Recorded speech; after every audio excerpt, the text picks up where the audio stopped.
Freshly baked. Lovely to have you with us again. If you like us, subscribe, follow, do the rest.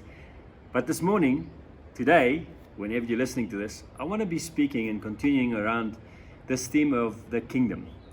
And the kingdom is really not another religious system. It's not even a church or anything like that. It's just this beautiful message that Jesus preaches. And we spoke about how he comes and he preaches this message of the kingdom, and he comes and he models something of another reality that he brings into our context. And when he calls us into the kingdom, he's not calling us into a church building or he's calling us into a religious makeup. He's calling you and me into a lifestyle where the kingdom, the other reality of who he is the king of, can come and be your and my reality. Now, the kingdom is really built upon four pillars.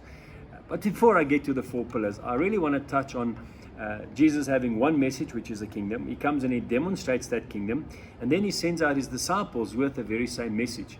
And that message is one of not only speaking of another reality, but demonstrating that reality. And with that message comes an activation. And that activation really is a lifestyle.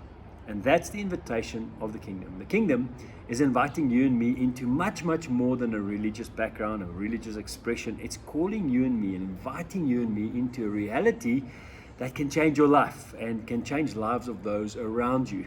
It is a lifestyle expression that comes and brings with it a reality of heaven effectively touching earth. And there are four pillars in this kingdom that Jesus comes and he demonstrates and he lives out and he invites you and me into. And we see in Luke chapter 10, 19, sorry, not 10. Luke chapter 19, verse 10, he comes and he says, "For this purpose did I come." And this purpose coming was to come and bring back, win back, find that which was lost. And it's really referring to that which was lost when man stepped out of the purposes of God in the Garden of Eden. And we see that there are four main things really that was lost there. And the first one is that obviously we lost life because death came and entered into the reality that you and I live in now, and all of us will die and taste death at some level. And we see secondly that we lost our ability to rule and to reign, because then we had a new ruler and reigner, the enemy that comes to kill, steal and destroy. And then we see that as a result of that, we also gained sickness and disease that entered into our reality. And then we also had to work for our provision. We had to, in a sense, make a way in our own ability to look after ourselves. But in the kingdom, what happens is God comes and he sends his son and he makes a way for you and me to step into what God ordained from the beginning. And salvation is the first pillar of the kingdom. That for us to see the kingdom, for us to enter the kingdom, we have to be born again. And Jesus comes and he says to Nicodemus in John chapter 3, hey, for you to see the kingdom, you have to be born again. So we have a little gap that we can see through that comes and shows us another reality. And for us to get to that access, which means we have to get born again.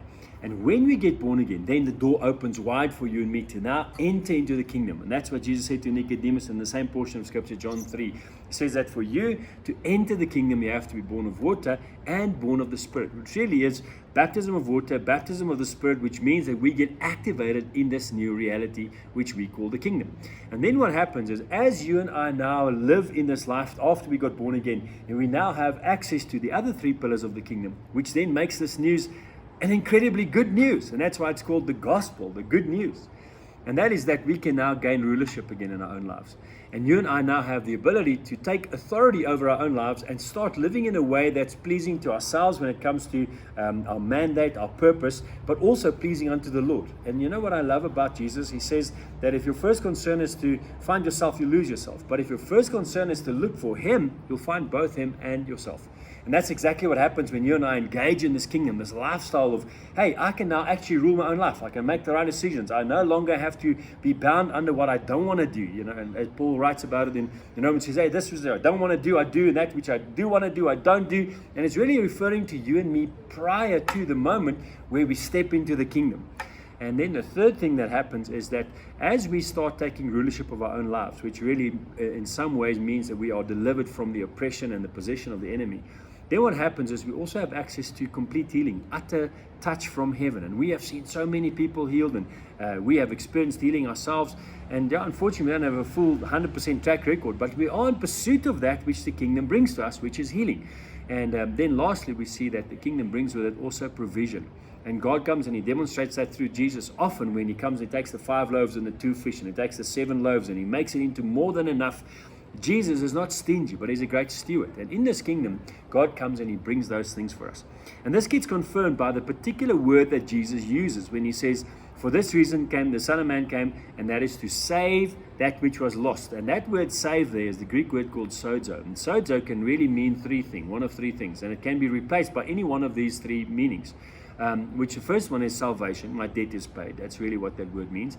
Secondly, it also means I can deliver you, which means I bring you out from under the oppression or the influence of the enemy, and I make you your own king. Scripture speaks about Jesus being the King of Kings. And I often ask myself the question, so who are the other kings?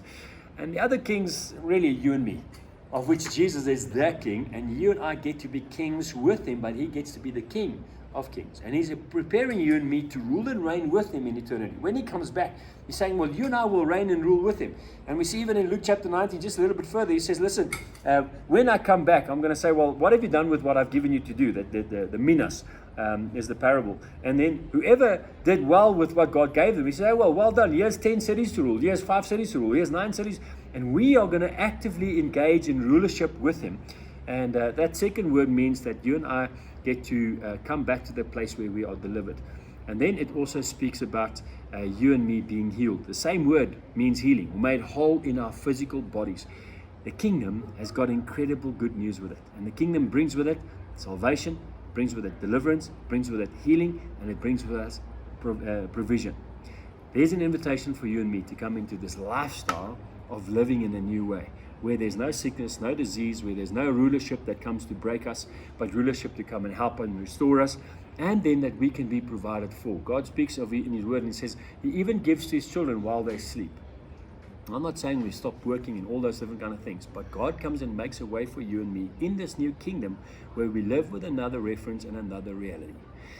If you are not in this kingdom, you have an invitation to come to Jesus, give yourself to him, find a door that opens for you a way into this kingdom so that holiness and blessing can be your portion. God bless you, and we'll see you soon. Ciao.